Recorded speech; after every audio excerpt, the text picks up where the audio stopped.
Hi everybody, my name is Atirith, and as an aspiring astronomer, I'm fascinated by the role astronomy seems to have played in the lives of our ancient ancestors.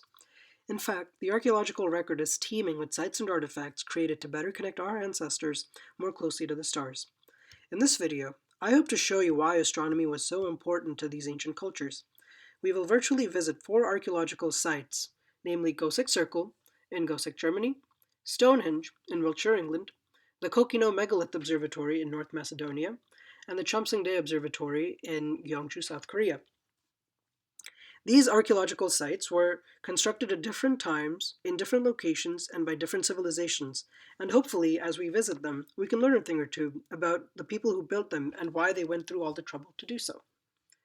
Our first stop is Goseck Circle in Goseck, Germany. Goseck Circle is a henge, or a monument composed of upright poles. In this case, the structure is primarily wooden. Dating back to the Neolithic period, Goseck Circle was first constructed around 4600 BC by the stroke-ornamented pottery culture, or the SDK people as abbreviated in German, nearly 7,000 years ago. The SDK were predominantly agricultural people. As we take a closer look at Goseck Circle, pay attention to the southwestern and the southeastern gates of, of Goseck Circle, the southwestern being this one, and the southeastern being this one.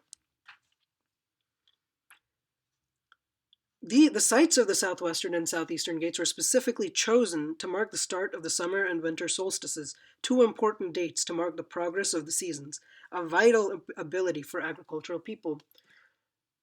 In this image, as we can see, on the morning of the summer solstice, light from the sun makes a straight line through the southwestern gate and meets around the center of the henge. Similarly, on the evening of the winter solstice, sunlight makes its way through the southeastern gate and makes its way through to the center of the henge. If this is the case, Goseck Circle is the world's oldest solar observatory at over 7,000 years old. In addition, with the findings of several pieces of ceremonial pottery in the nearby vicinity, this henge was also likely the site of worshipped celestial objects and constellations, providing a connection between astronomy and the spiritual significance of Goseck Circle to the SDK people. In fact, this is a theme we'll find recurring over and over again as we take a closer look at the rest of our sites. The periodic motions of celestial objects, as I can demonstrate to you in just a bit, the periodic motions of celestial objects provided early civilizations a rudimentary capacity to keep track of long periods of time and predict the passage of seasons and different weather patterns. While we now know that the seasons occur due to the Earth's tilt, as it orbits the sun, our ancestors assumed that the motions in the sky are directly responsible for actions on Earth. Over time, this led to a variety of different practices of astrology and potential spiritualism through celestial objects.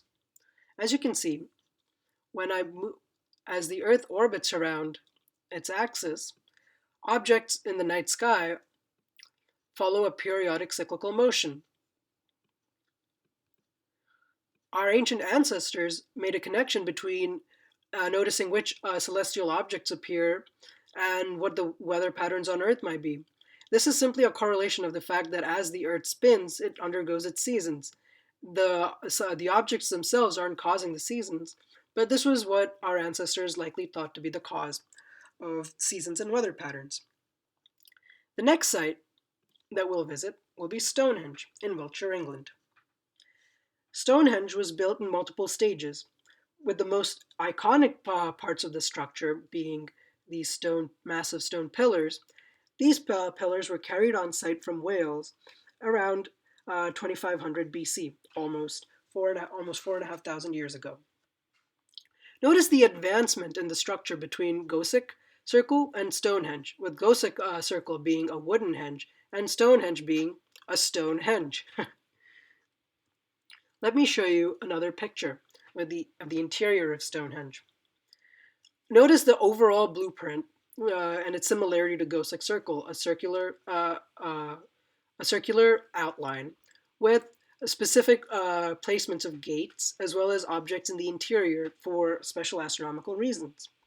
These black stones that you see here corresponding to these stones on the outside They're known as sarsens. And the interior stones here, these are no, sorry, my bad. This stone over here near the gate is known as the heel stone, as we see from here in the northern direction. Let me zoom out a touch and revert to the north. And there we have it. This is our heel stone pointing towards the north. As you can see, comparing this picture to the actual structure of Stonehenge that remains today, not as much, not so much remains visible on the surface. However, if we zoom out a touch, we can see the series of ditches around, marking the perimeter of Stonehenge.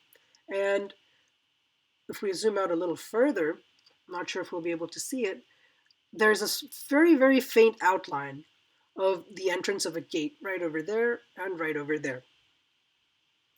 Stonehenge, too, much like Goseck Circle, was strategically positioned to mark the solar and the winter, the summer and the winter solstices.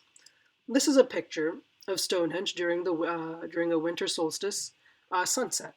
Much the same way as Goseck Circle, the sunlight passes clean through the gates and through the center of the sarsens.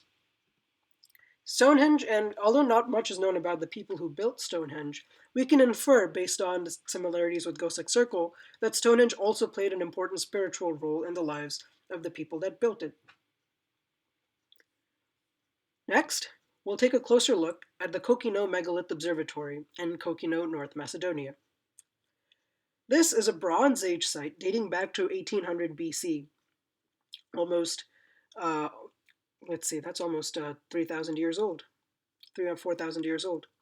This site covers an area of around 5,000 square meters, but its most noticeable features are these upright stone pillars, or thrones, that point towards the eastern horizon in this direction, with this direction being north. Like Stonehenge and Goseck Circle, the Kokino Observatory also has special markers to mark the summer and winter solstices.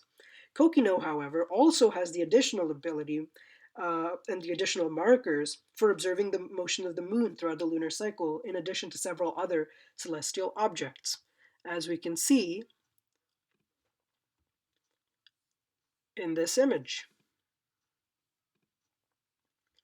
Within these stone pillars, we have these. There are these tiny markers that can be found that on special days helps the people observing from Kokino Observatory to mark the positions of the sun, the moon, and various other celestial objects as they make their progress through the year. This particular marker here is used for observing the moon during the winter months, whereas this marker here is used for observing the sun during the summer solstice. These stone markings, as seen here, here, and here, they likely doubled in function as a crude calendar, allowing the people who built this site to determine when to begin and when to end agricultural activities or other ritualistic activities. As we saw in Goseck Circle and Stonehenge, this site also likely played an important role in the spiritual lives of its people. Let's see if we can, there we go. The construction of the markers suggests that on special days, such as the solstices, the sun's light would fall through the narrow space of the marker, as we can see here, and light only one specific throne, or those stone pillars that we saw earlier, with people normally occupying these thrones. As such, whoever sits on that one particular throne, as we can see here, will be the only person on those special days that are lit with sunlight, with everyone else remaining in relative darkness. This, while we have no concrete evidence, this very much suggests that whoever sat there was an important person, such as a chieftain, and this observatory doubled down as a spiritual site with a special significance.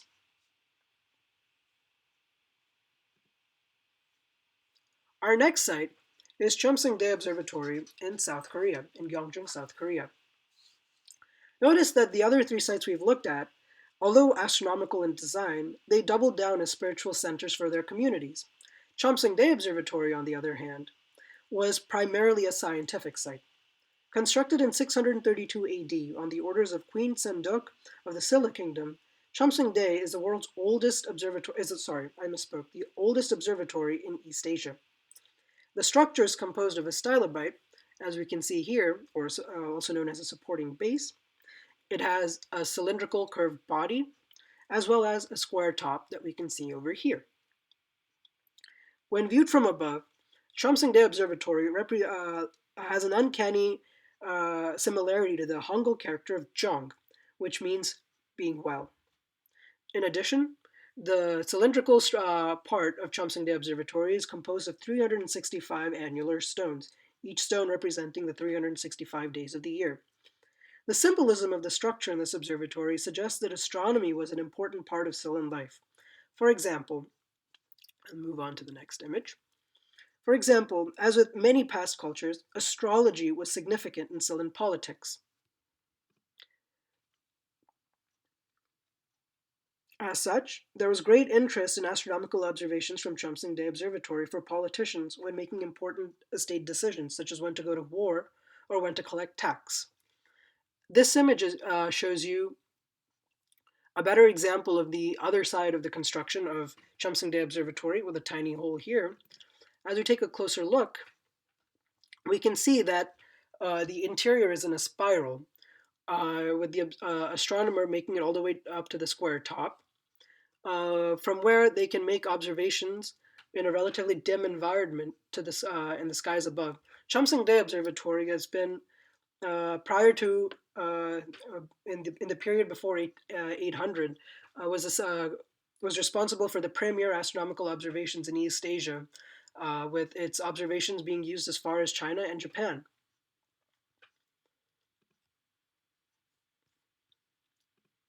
So those were the four sites that I wanted to show you today that contain special astronomical significance when they were built. By no means are they the only sites that contain astronomical significance that were built in the ancient world. The only reason I chose these four was because I thought they represented a specific, or I thought they represented the interest in astronomy that our ancient ancestors had, uh, with these structures being built by vastly different civilizations in completely different time periods, thus representing an overarching fascination with astronomy. I hope you learned a thing or two about the importance of the reason why astronomy was so important to these ancient peoples. And if this is something that you think you'd be interested in, please reach out to me and I'd be very happy to have a fascinating discussion with you. Thank you so much.